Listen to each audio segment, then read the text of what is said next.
Hello, everyone. Welcome back to Dirty Martini. I hope you're doing well and I hope you're having an amazing day. In a very me fashion, we are gathered here today to celebrate we are gathered here today so that I can rant yet again about another rather curious, I would say, travel experience.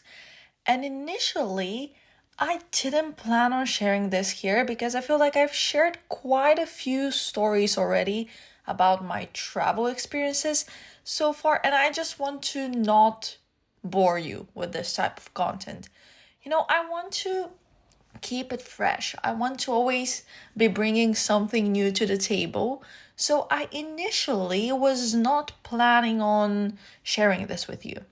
But then I told this story to two of my friends, and both of them separately replied to the story with, why is it always you that such things happen to? Like, why can't you just for once have a peaceful trip? And that is when I realized that this is something worth sharing with you. And it is a story definitely worth telling. Because I don't know how, but I always manage to have a significantly different experience every single time I travel, even though I've traveled this route many, many times at this point. And I am using the same trains, I'm using the same buses. Literally, my bus driver is always the same, guys. I even one time, okay, for me to establish some sort of a connection with this person and so that he can remember me and realize that I am not one of those nasty people, I had to flirt with him, which is not something I'm extremely proud of. But like, he's a grandpa and he didn't know me yet, so I had to flirt with him to make an impression and get him to drop us off at a different bus stop than the one we were supposed to get off at, which was a bit inconvenient for him, but it was convenient for me. And I was like, please, sir, I am bringing you an American in the flesh to this godforsaken village in Bulgaria. How are we not going to accommodate her? And since then, he's never declined any of my requests. And when he sees me, he just smirks and he knows what I'm going to ask. Because every single time I go and I ask, and I'm like, hi, could I please get off at this stop? So, is it creepy that I took advantage of this? Absolutely. But it benefits me. And maybe this is how I fail womanhood. So I am sorry to be perpetuating those stereotypes, but that is besides the point now. The thing is, this story is yet again podcastable because I feel like it came with a new set of challenges. And it's a set of challenges I've never had to deal with before. And I don't know if I attract this energy or if it's karmic punishment for something I did in this life or in a previous life. I don't know. Whatever it is, I am choosing to see it as material for the podcast. And that's honestly how I've been approaching any difficulties I have faced in the last year since I created this podcast. I've been approaching them with the mentality it is podcast content. And that is a nice spin to have because a win is a win. If I am depressed, if I'm sad, and if my world is crumbling, at least I have stories to tell. So, is it me exploiting every aspect of my living and my being to squeeze out content? Yes. Yes, it is. But hey, let's just perceive it as storytelling. You know what they say? When you change your perspective, that's when miracles happen. So, without further ado, I say let's get into it because there's a lot to be shared about this trip with unnecessary detail, as per usual, details that you don't even care to care about. So, let's just talk about my trip from Eindhoven to my hometown in Bulgaria. Now, I don't know why, but for whatever reason, the flights to Bulgaria from Eindhoven are always early in the morning. And I live far from the airport. I live a proper 3.5 5-hour train ride to Eindhoven, and then add another 30 minutes by bus on top of that to get to the airport from the train station. So I live a solid 4 hours away from the airport. And if there is one thing I hate in this life, and there are many things I hate in this life, and there are many things I complain about, but if there's one thing I really, really will be complaining until the day I croak, it is that I hate wasting money on accommodation that can be avoided.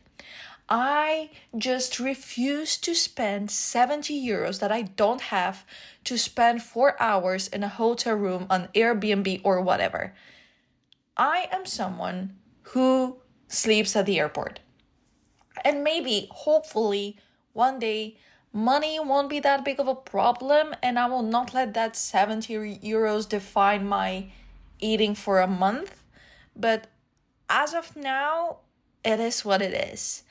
And that is why I had one of the most terrible experiences coming home the very first time I ever traveled back to Bulgaria from the Netherlands, with me sleeping on the stairs of a parking lot because I didn't know that Eindhoven airport closes at for 4.5 hours.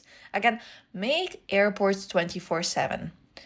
But that's also what I did in Rome. I didn't see a point in spending another 60 or 70 euros on top just to stay in the room for 5 hours more when I can just go to the airport and spend the money on food or something that's of value. Not that accommodation is not of value, but you know what I mean, like something meaningful to me in the moment. Luckily, the Rome airport was 24/7, but I've already told you this story again in unnecessary detail. I've done like what I think I did a 4-part series, which is just crazy how I milked that until the cows came home. But hey, what can I say? A storyteller. So let's get back to this trip and leave Rome to the side because I've already told you the story about Rome. And don't get me wrong, I like early flights because they make me feel like I'm not wasting my entire day traveling. Well, little did I know that this funny little trip from the Netherlands to Bulgaria would take me 18 hours. It was literally as long as the one from Serbia with the 5-hour delay that I told you about in January, again, in unnecessary detail. So I had to take a Flixbus. And if you've never taken a Flixbus and don't know what it entails, it is basically the Ryanair of road travel. Actually, no. I don't think that that's true because I think that's actually an offense to Ryanair. And I apologize, Ryanair. Please sponsor me and give me discounts because for a low budget airline, you're becoming unreasonably expensive, I would say. And I'm also particularly looking at you, Wizz Air, because it is crazy how a 3-hour flight from Eindhoven to Sofia costs me.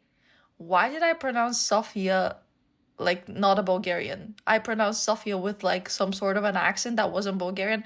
And I so cringe when people mispronounce Sofia and they say Sophia or something else. Sofia, that's it. That's the name. So yeah, it's crazy that a single trip from Eindhoven to Sofia costs me just as much as a flight from Amsterdam to Boston. And over the holidays, I remember checking, and it was cheaper for me to go spend Christmas and New Year's with a friend in Boca Raton than it was for me to go in my village in Bulgaria. And I am staying in Europe. It is a flight within the continent, and the other one is over the ocean. So that is just crazy work. Capitalism strikes yet again. And I kid you not, a few days ago, I'm still recovering and I will be recovering until the end of June from this. I dropped 400 euros on flights from Eindhoven to Sofia and from Sofia to Eindhoven. And what I did is I ended up booking with a non-budget airline. I booked with Air France because it was cheaper than the budget airlines. And that is just crazy to me because the budget airlines are not that budget anymore. And I get it. Air travel is expensive. And the reason they can afford to raise the prices so much is because of the extreme demand. Also, if we're talking about the environment and the sustainability of it all, maybe it's about getting people to travel by more sustainable means of transportation. But although I really don't think that those big corporations necessarily care too much about the sustainability of it all, like let's keep it real, it's all money and profit driven. But it's just crazy that a single trip within Europe can be that expensive with a budget airline. And it is just mind-boggling to me how did Sofia become such an expensive destination? Well, Bulgaria is significantly struggling financially right now, and guys, like Bulgaria used to be so cheap to Western Europeans, and now as someone who earns money in euros, and then when I go to Bulgaria, I'm like, this is so unreasonably expensive. Like, why is a carton of eggs that expensive? It is crazy. I hope that somehow we fix our economy because things aren't great. So yeah, Sofia and just Bulgaria in general are becoming extremely expensive. But Sofia, so sure, it's a hub where a lot of layovers take place that take you to Asia. But like, come on. So I had to take a Flixbus, is where I was. Again, unnecessary detail with a lot of back and forth going. Guys, you already know the drill. We've known each other for a year. So let me explain the whole plan. I swear, if you ever need to travel on a budget and don't want to turn to a travel agency, just hit me up. I am so good at planning travel trips. Yeah, travel trips. So you would be surprised at my expertise. I always do so much research on everything and I think of everything. So genuinely, I am fully for real right now. If you need help, I am willing to help you. So again, I live 4 hours away from the airport and my flight was at 9, meaning that I had to be at the airport around 7:30ish. But there weren't trains that could take me there that early, and I didn't want to spend the night outside. Again, chilling with the mice in the parking lot was not something I was necessarily looking forward to, and it was something if I could I would avoid. And I wasn't spending money on a hotel because we already covered this.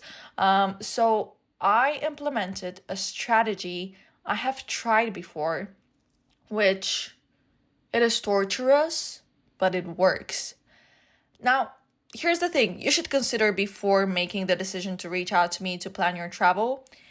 If you want me to make it budget friendly, I can definitely do that. However, you need to consider that a lot of the times this budget friendliness comes at the expense of your physical, emotional, mental, spiritual, and overall well-being. That's why I hope that one day I will not have to think about budgeting that much, because living within means is doable, but it is stressful. And I honestly don't blame billionaires and gazillionaires for flying private and whatnot. Like, I just don't blame them. That doesn't mean I agree with them and I support it. I understand like the privacy concerns and the convenience of it all. Like, that's a different topic. But honestly, if I could save myself the worry and the trouble, I won't lie to you, I think I would be considering that. Because public travel is one of the greatest inventions of humanity, but it is a beast. Now, here was the whole plan. Again, I set off to tell something, and then I went on a whole tangent and didn't say the thing. So the plan was, I take a bus from my town here in the Netherlands to Amsterdam that departs at 2:30 from the main train station here, meaning that I had to leave at 1:30 from my place and walk 45 minutes to the bus stop, to the train station, because there isn't any public transport at this time of the day. And another side note, because I cannot just tell a story as is, not only will I stand for making airports 24/7 to accommodate people who have early flights, I will always and forever speak on how public transport should be available during the night as well, especially on weekends when in general people tend to go out more. But like even on weekdays, if you are transport bound, you need to go home at 11. And as for trains and intercity transport, I think that routes to the airport should be operating 24/7. And I know that that's a lot of money. I know that's a lot of planning, and I know that's a lot of personnel. I get it. I am not stupid. But if you don't want to implement such things and accommodate such things, don't schedule flights that early. It's as simple as that. Anyway, so from there, from here, I take a bus to Amsterdam Sloterdijk, which is one of the many stations in Amsterdam. And from Amsterdam Sloterdijk, I need to get to Amsterdam Centraal. And from there, well, Centraal is the Dutch pronunciation. Centraal is the Dutch pronunciation. Maybe I should be saying Central. Yeah, so Amsterdam Central. And from Amsterdam Central, I need to take the first train to Eindhoven Central, because Amsterdam and Eindhoven are close enough for the first train to take me there on time. And from there, take that 25, 30-ish bus ride, depending on traffic, to the airport. And from there, get on a plane. Then my friend picks me up from the airport. We hang out, and then I catch a 3-hour bus to my hometown. And then my mom picks me up from there, and we go to my place, well, our place. And that's it. It's a lot, I know.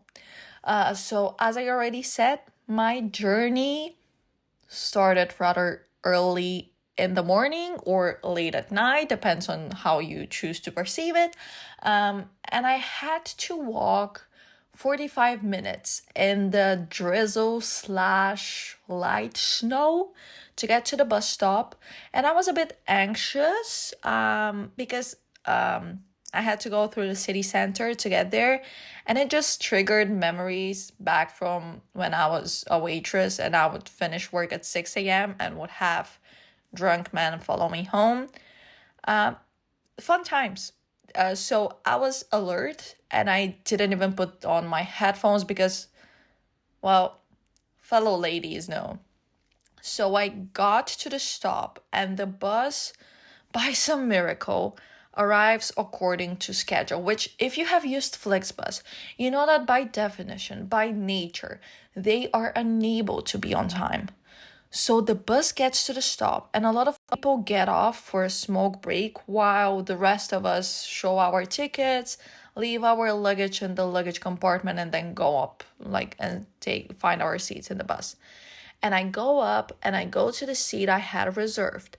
And the thing is, a lot of people got off from the bus to smoke, so I couldn't estimate whether the bus was full or not. And also there were water bottles everywhere, so I couldn't tell which seats were taken or not. But that wasn't supposed to be a bother because I had paid for a seat. So I go to my seat and this lady is sitting in it, so I tell her extremely politely, "Excuse me, you're in my seat." And she just smiles and grabs her stuff, grabs her bag, and starts to move to get out for me to sit there so that she can sit next to me.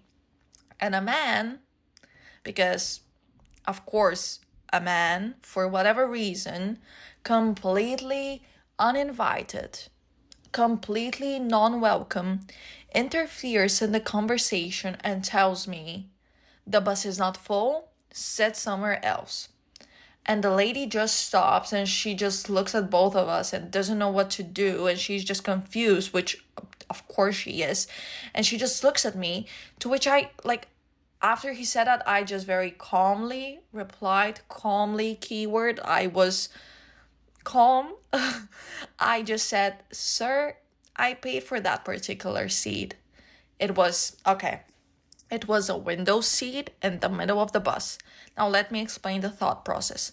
Window so that I can lean onto the window and fall asleep, and in the middle because I didn't want to be in the very back, because I feel like with buses and planes you feel the road and respectively the turbulence with planes the most in the back for whatever reason. I don't know, there's probably an extremely explainable reason. I just don't get it, because physics is not my strongest suit, and I didn't want to be in the front because I would be hearing the driver's radio. What can I say? I told you I think of everything. I am extremely calculated in every single move I make. And then that man tells me 3 more times, like I'm some sort of a genie, like granting 3 wishes. So he tells me without taking a breath, without me saying anything, he just says, the bus is not full, sit somewhere else. The bus is not full, sit somewhere else. The bus is not full, sit somewhere else. And I just turn to him and I just say, sir, I understood you from the first try.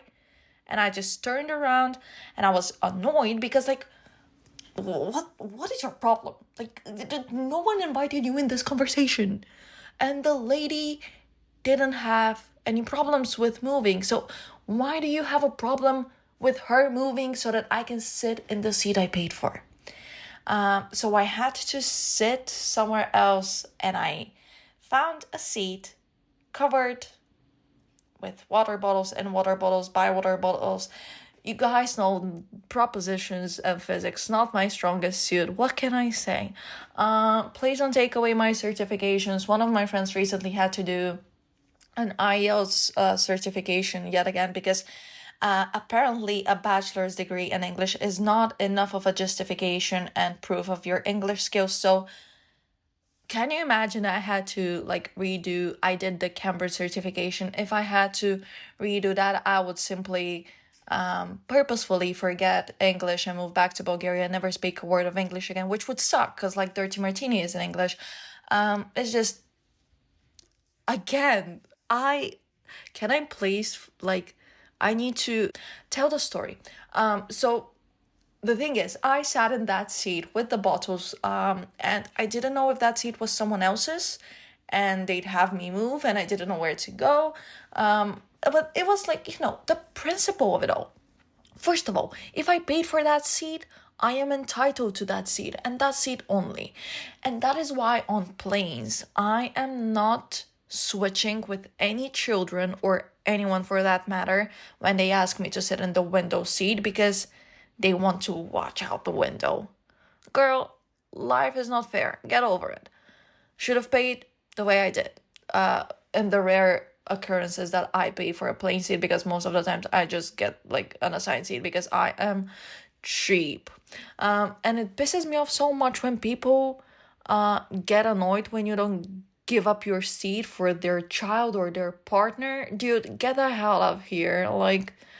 You can live 3 hours away from each other. I promise you, your separation anxiety, the separation being 3 rows from each other, it's okay.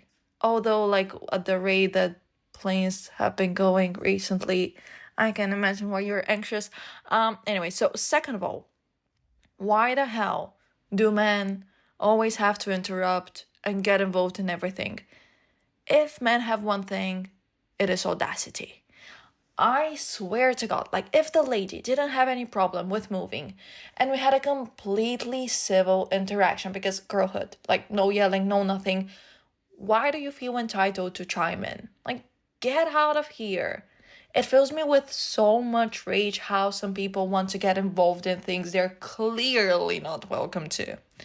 So I sat myself down and I was ready to sleep because I had slept only 30 minutes because I wanted to go to bed for like an hour and a half, but I couldn't fall asleep because I was super anxious. And why was I anxious? Well, I just mentioned it like 30 seconds ago, but like let me elaborate because it's my podcast. I can do whatever I want to do. So I don't know if you've been keeping up with the news. There have been quite a few, more than a few, air travel incidents this year. And the one in Washington, where the small plane and the military aircraft collided and everyone died. So that one happened literally the day before my flight. And my friends, despite me clearly stating, like, I don't want to know, don't keep me updated, they kept on updating me. So I just ended up muting the group chat. Sorry, guys. It's just like, it was a self-protective mechanism. Because the thing is, I am usually not a nervous flyer because I have flown a bit, like especially the Eindhoven Sofia Eindhoven trip. I've done that like 30 times already. So I know the ins and outs of that trip. I literally never worry about it anymore. I told you, like, I know the people. Like, I always travel by the same means, same people. Everything is the same. Also, air travel is the safest form of transportation, which it does give me reassurance as well. But when a lot of incidents happen in such a short amount of time, you get nervous because you don't focus on the 100,000 flights that went well that day. You focus on the one that didn't. So when an aircraft incident happens, I just try not to read about it too much because I don't want to be afraid of flying. And the one that happened, I don't know if it was in Toronto. I'm pretty sure it was in Canada, and I'm pretty sure it was Toronto, like the Delta one that flipped a few days ago and everyone survived. That is just crazy. And oh my God, I'm so thankful that all of those people were safe because I so anyways, there's no denying it. I was nervous and I couldn't fall asleep because I was overthinking the flying situation, because I was also going home for my parents' birthdays because they're conveniently literally one day after the other, and I had the opportunity to go, so I just took it. And I just thought, what a terrible birthday gift it would be if I died traveling to see them for their birthdays. And thankfully, I am alive and safe and sound, but that's not what anxiety lets you focus on. And a little side note on all of this, which is a side note in itself, I was craving cake so much, guys. And I was trying to hold off until I went back home because, again, 2 birthdays in 2 days. And then, well, the thing is, so thank God I'm no longer in high school, and thank God I cut off some people from my life because I kid you not, when I was in high school and had a different friend group, and I had a birthday party to go to every single day from the 4th until the 12th. And that was heavy on my pocket and heavy on my blood sugar. And so I was very looking forward to cake because my body is just programmed to know that like I have a week in February in which I eat cake every single day. So I held off and I, in 24 hours, ate 4 cakes. So that was delicious. And shout out to my sister who has accepted her faith as the family baker. She took it upon herself for whatever reason. It works out every single time great. So shout out.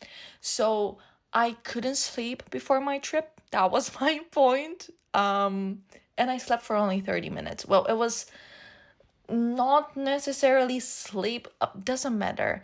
But I fully relied on the opportunity to sleep on the bus, in the train, and then on the plane. Because if that happened, that would give me a total of 7.5 hours of sleep, which is pretty proper. And then the bus from Sofia to my hometown in the afternoon is like another 3 hours. And little did I know, I would not be able to even blink during any of those parts. So basically, I sat in my new seat. God, I've been rambling about 20 minutes about this seat, and I haven't even said what I wanted to say about that seat. And then the people who got off the bus to smoke got on and we departed. And when I tell you, I hate men, please believe me.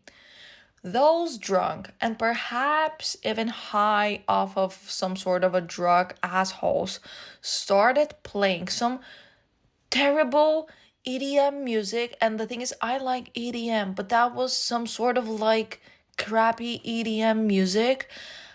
On a speaker, they started yelling, pushing each other, hitting stuff, threatening the driver, and just being complete menaces to society. And I just cannot comprehend how someone can be this socially clueless even when drunk.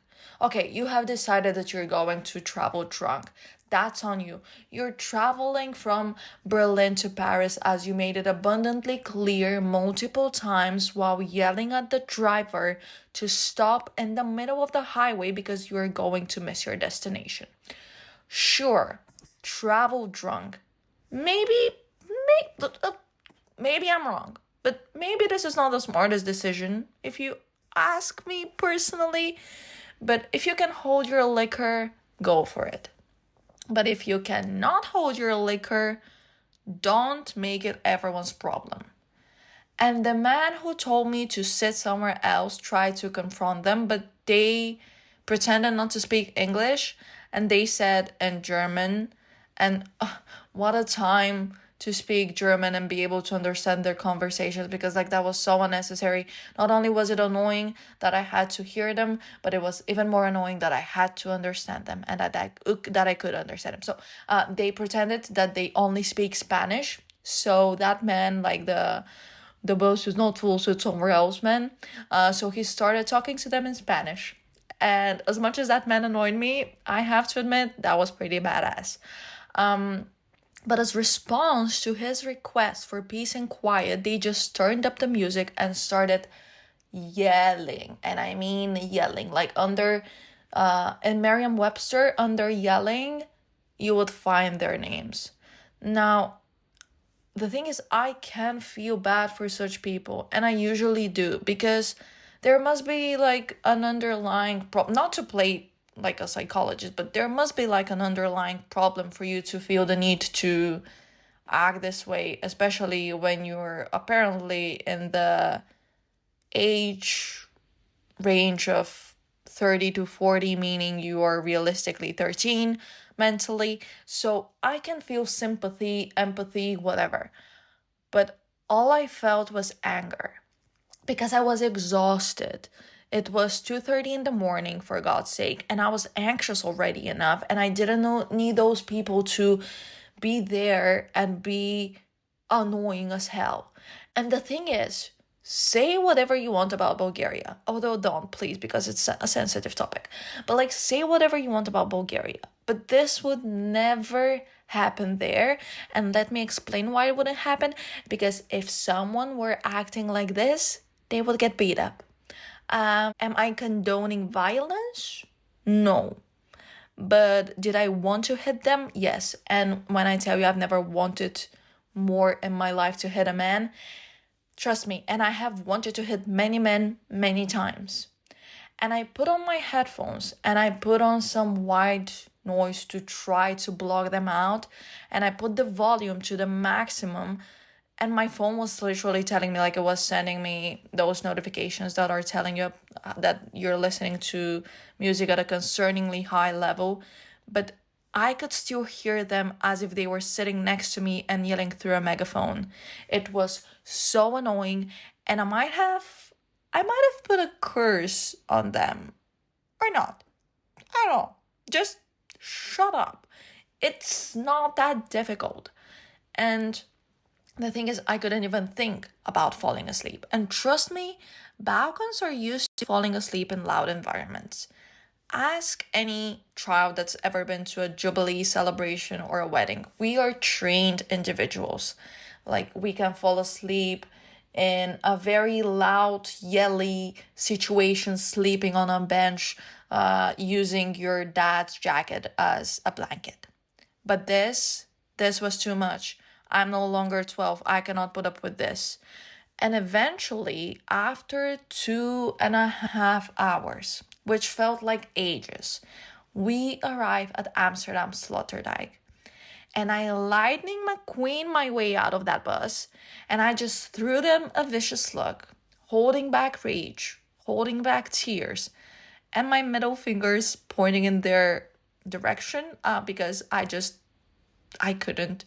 And I got off the bus and I prayed never to come across those men again in my entire life. I hope they arrived safe and sound in Paris. I hope they enjoyed it. I hope I never meet them again. Because I was full of rage, and I am full of rage now, even like thinking about it. It's like my blood is beginning to boil. And every single day I spend on God's green earth, I become more and more resentful towards the male species. And sure, you can be saying here that I'm spreading misandrist propaganda. I don't give a shit. Because their behavior in social settings is absolutely inexplainable and intolerable and should not be tolerated. Every single day, I get more and more aligned with the idea that Tana Mongeau keeps on proposing about how all men should be given birth to in jail and should earn their way out. Because what? And sure, I get it. Not all men, blah, blah, blah, blah, blah, blah, blah, blah, blah, blah. What I'm trying to get at, it is sexuality is not a choice, guys.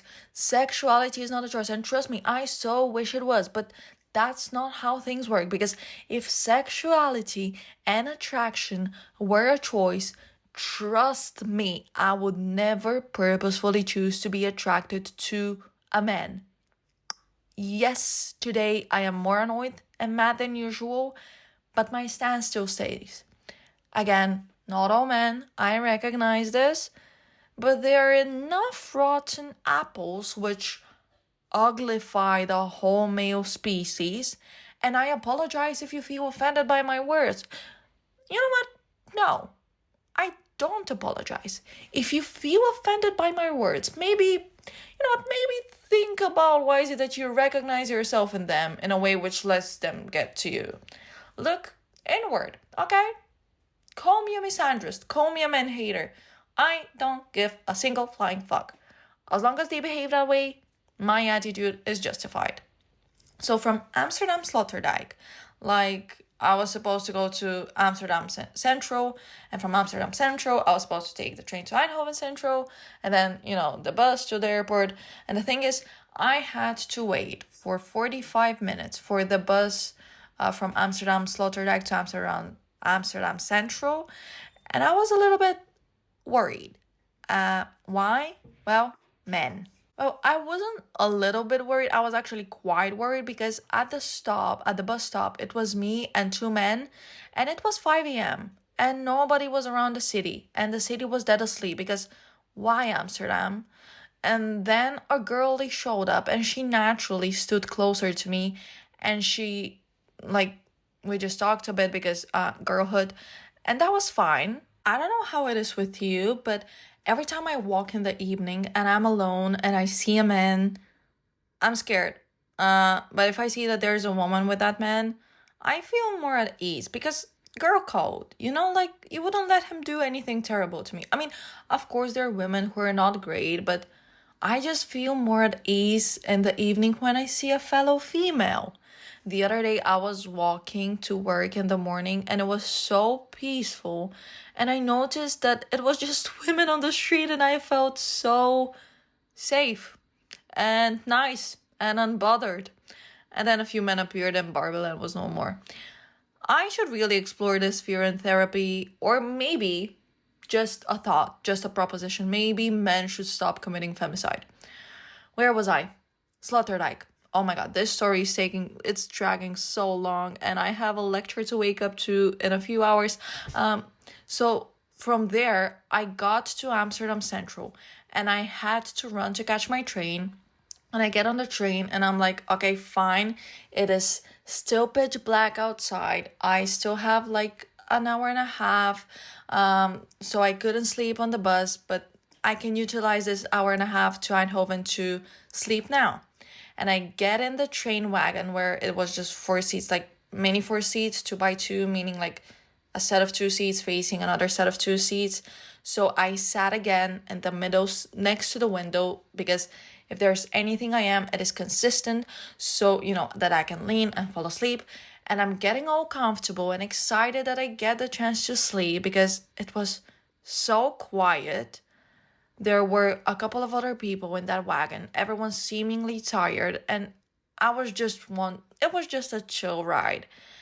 And then on the next stop, a group of friends got on the train, and 3 of them sat in the 4 seats next to the 4 seats where I was, and the fourth one sat right opposite of me. And his legs, like He-Man, spread in a way men haven't spread in a long time. I was basically eating my knees because I didn't have anywhere to put my legs. And that was just so extremely inconsiderate. And at this point, I swear to God, I wanted to punch someone. I wanted to punch someone so bad. And I had put on my headphones again, just playing some white noise, trying to fall asleep. And the 3 friends that were in the 4-seater next to me, they were screaming, and I mean screaming. And the thing is, how do you have the energy at 5 a.m. to do this? Okay, 2:30 with those men I kind of can get because it's like, ooh, still evening party, let's go disco. 5 a.m. 5. It is literally not even light outside. Like, shut up. And people around were like all just looking very annoyed, understandably so. But nobody dared to say anything because, and sure, nothing changes if nothing changes. But I personally was genuinely scared to say something. And no matter how much I turned up the volume, I mean, like, there was a point in which I couldn't turn it up anymore because it was at max and my phone was telling me decrease the volume if you don't want to go, like, if you don't want to use a hearing aid at 23. I am 22 still. So I could just still hear them. And I was trying my best to hold back anger tears from rolling down my face. And I was trying my best not to make a scene, even though that's all I wanted and all I needed in that moment. And I should have been the hero we all needed, but I was scared that they will say something mean. So just shut up. Literally, how socially unaware or how much do you have to lack any concept of social clues? So social clues, guys. I need to go to bed. So how that you continue doing it when everyone is clearly looking at you with laser eyes and is buffing at your presence and at every single breath you take. It is 5 a.m. and you're screaming off the top of your lungs.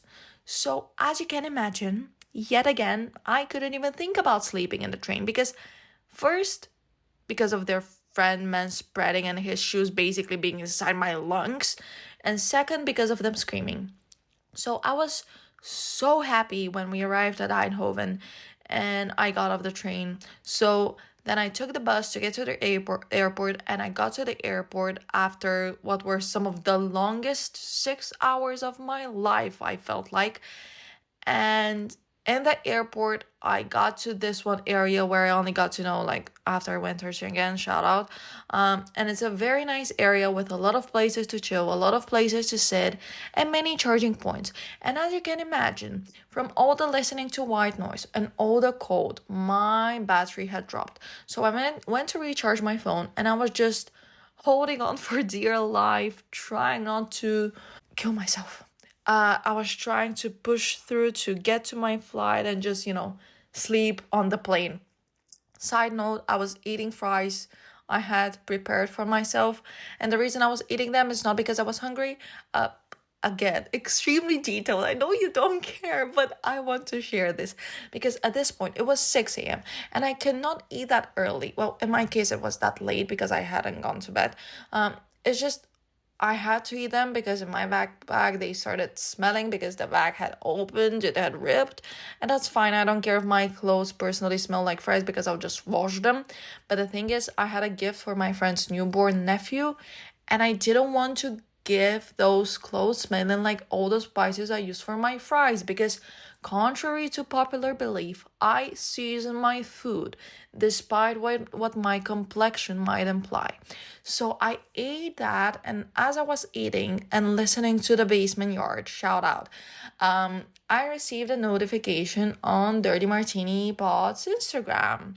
And the thing is, when I was walking through the duty free zone, by the way, this is literally the first time I was pulled for an extensive search, which was nice because if I also had to do this, it would have tipped me over the edge. I swear to God. So I went through the duty free zone because you have to go through the duty free zone to get to your gate.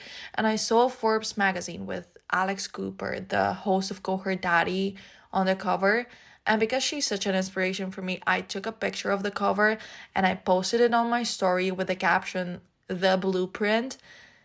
This is also silly, I know, and I know I shouldn't be putting like that much emphasis on it all and that giving it that importance.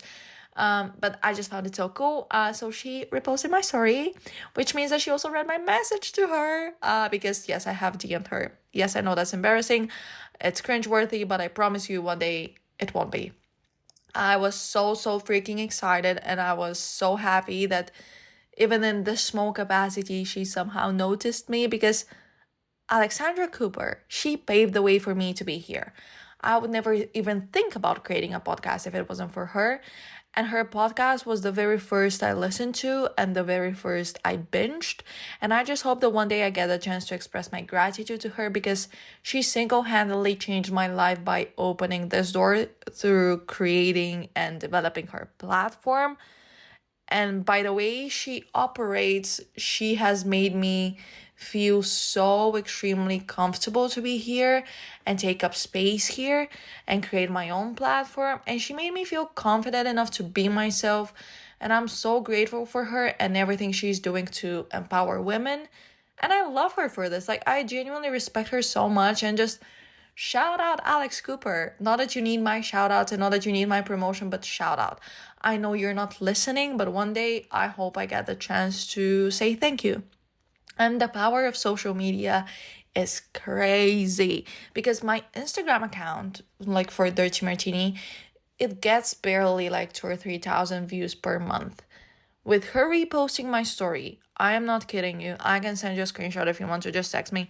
I got 230,000 views in one day.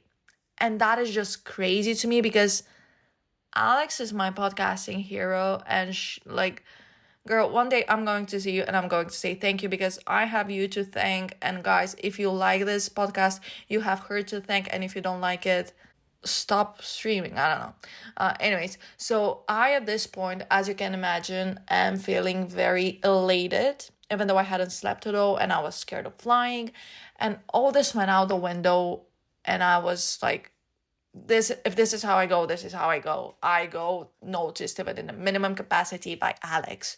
Anyway, so I get on the plane and I was assigned a middle seat because I got cheap and I didn't want to reserve a seat. I mean, I can handle it. It's definitely not the best, but I'd much rather use those 30 euros for something else. Like, people from my hometown, we are known for our stinginess. Is that like not wanting to spend money? Let's just say it like this. And I've talked about this many times before. When you're in the middle seat, the 2 armrests are your birthright. And if it's not in the Constitution already, it should be. So I was in the middle of a girl my age and a man slightly older than me. And guess what I'm about to say? I'll give you 3 tries. 3 tries. Why did I pronounce it like this? I don't know. Yep. Manspreading at its finest. He manspread in a way that not only did I have to shove my legs in the direction of the girl next to me, but in a way which prevented me from pulling down the armrest. So I had to put up my right arm over my left leg to accommodate him because I don't know why, but I had to accommodate him. and my shoulder was in pain because I am no longer 16 and everything hurts. And that is what being in your 20s is like. And I was so uncomfortable. And as you can imagine, I could not sleep during that flight either. And at this point, I had accepted my fate and I had given up. And then I arrive in Sofia and my best friend picks me up from the airport and we went to her dorm and she's studying to be a policewoman. So I am not supposed to be in the dorms, but who's going to say something to her? She is the law. So I hung out with her and then I had to take the underground to get to the Sofia main bus station to then catch a bus to my hometown. And I missed the underground because I didn't know if it was the correct one. And even though, like, if you've never had to use the metro, it's just one line per tunnel. So there's no mixing up that can happen. But I still had a dumb moment and I doubted myself and ended up missing it. And the thing is, I just find it so much easier to navigate transport modes abroad than I do in Bulgaria, especially in Sofia, which I know sounds so ridiculous, but it is because abroad I have more detailed information, I feel like. I mean, I have apps at the very least developed by the transport companies themselves, which track every single thing live, and I don't have to worry about stuff, and I don't have to think, I just have to follow. And I've nerded out before about how crazy it is that we have reached a point in humanity that GPS exists and maps that follow our steps live. So check it out. I don't remember which episode it was. I think it contained like the word GPS in its title. Check it out. And then Sofia, I just don't know how to do it. Like, sure, I can Google Maps it or move it, but I feel like they're not as precise. And anyway, so I eventually made it to the bus station. And as a proper Bulgarian, if I don't have access to a doner as my first meal when I touch home soil, which unfortunately was the case, I went to the store before my departure and I devoured 2 meatballs. And I swear to God, no other region I have had meat in does it the way the Balkans do it.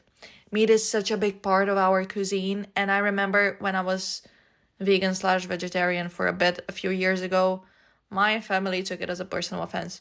My grandparents fully could not comprehend it. And they are from that generation that believes that if you don't eat meat and bread with every single meal, you will not be satiated. But I feel like we are a bit excessive with our meat consumption, if I'm being honest. And honestly, when I'm in the Netherlands, I barely eat any meat. Well, that is mainly price driven because meat is so ridiculously more expensive compared to vegan and vegetarian options. But I also love vegetarian options. I think they're just... I am again straying away from the topic, guys. My time is running out. Just eat what you feel is best for you guys. So I get on the bus and I just feel some sort of relief because this is the second to last mode of transportation before I make it home. So the end was near, even though it was a couple of hours away. And I just sit down. Nobody's sitting next to me, which is something I was so excited about because that meant that now I could be the one man spreading without being a menace to anyone. And I'm just getting comfy. And I was like, okay, I have 3 hours. I'm going to sleep and make up for partially, at least, for the sleep I had missed so far. And then I'm looking at the videos I took of my best friend. And in that second, I received a message from her. And she's saying to me, a friend of mine is sitting behind you. She just looked at your phone and saw my face on your screen. Turn around and say hi. And first of all, that's a bit weird because I also look at people's phones, and I've mentioned it before, if it's there, I am going to look. But I'm going to do it in a subtle way that is about the person, like in a way that's about the person not finding out that I'm looking at their phone. And also, what if my friend wasn't my friend, but I was stalking her because I hate her? That would have been so uncomfortable. But anyway, so I turn around and I don't see anyone because the girl had actually shrunk in her seat from embarrassment, which honestly, an extremely valid reaction. But then I saw her and we talked a little bit and then we talked a lot. And turns out we were childhood friends. But our paths just separated, like our parents worked together. It was such a what a small world moment. And the problem is, however, that girly pop did not shut up. Even for a second. And ding, ding, ding, you guessed it, I couldn't sleep. And at this point, it was already 40 hours of me not sleeping. And then my mom picked me up and I get home, and you would imagine that the first thing I would do is like eat, shower, sleep. No, because I am me, I did a 40-minute cardio workout. Mind you, this was already 10 in the evening, so not healthy whatsoever, but that's just how I'm programmed. At the time, I was doing a workout program by Growing Ananas on YouTube. And the thing is, my relationship with sports is a little bit iffy in the sense that I'm still working on it. I've improved that relationship a lot. But there are still times in which I cannot let myself rest. And that was one of those moments because I was following a strict program. So I did a 40-minute cardio workout, and only then did I shower and go to bed. And when I tell you I slept. I mean, well, I still woke up rather early because I didn't want to waste my time sleeping. Not that sleep is a waste of time. Sleep is a very important part of your life and we should all prioritize it. But I just didn't want it to eat at my hangout time because I can sleep in the Netherlands. Then on my way back to Sofia, then to Eindhoven, I again went by bus, and booking that bus ticket was an extremely difficult and unnecessarily difficult experience, if you were to ask me, because I had to go multiple times and book the ticket in person from a neighboring town because I couldn't from my town. And I had to get on the bus from the middle of the road to save myself a trip to the destination of origin. And then at first they denied selling me this, but then they agreed, and there was a lot of back and forth, which I'm going to save you because I have no time, because for whatever reason it doesn't allow me to publish episodes longer than 1 hour. Otherwise I would be like yapping here for 3 hours. I guess it's because I'm not paying for a subscription for the editing software. Anyways, so let's just keep it brief. I will save you those details because the thing is, I chose to do it all in one go. I chose to catch a bus, even though I could have easily gone and slept at my sister's place in Sofia. But I just prefer doing all the traveling in one go and not spreading it in more manageable chunks over 2 days, because I feel like that takes longer, even though it's less amount of traveling per day and you manage to squeeze a little bit of rest in between. But the thing is, I'm so stressed because I know traveling awaits me, and it's still 2 days, and I would much rather do it in 1 day just to get it over with, because at a certain point inertia just takes over me and I don't think too much about the traveling aspect anymore, and I just go and go and go. And that's what I decided to do. And that I'm going to do it in 1 day, in one go, because if I were to go to my sister's place, that would mean I would have to leave at midday. But now leaving with that bus, I got to leave the next day at 1 a.m. And I managed to go to a birthday party because I told you February. And I managed to have lunch with my grandparents. I managed to spend time with my parents. So I am happy I made that decision, but I've been drowning you in unnecessary details today.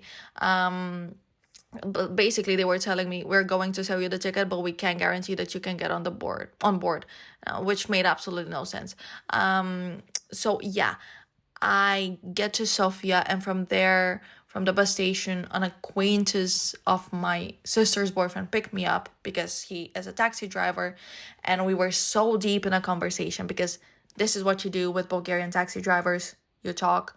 And I forgot to tell him which terminal to drop me off at, and we went to the wrong one. But we still managed to arrive on time. And then the travel back here was pretty proper. I didn't have delays. My flight was okay. My train was okay, which is rather rare. And I arrived here, and as you would expect after a 14-hour trip, the first thing I would want to do is take a shower and just sleep. The problem is I just didn't have it in me to go take a shower because I was exhausted.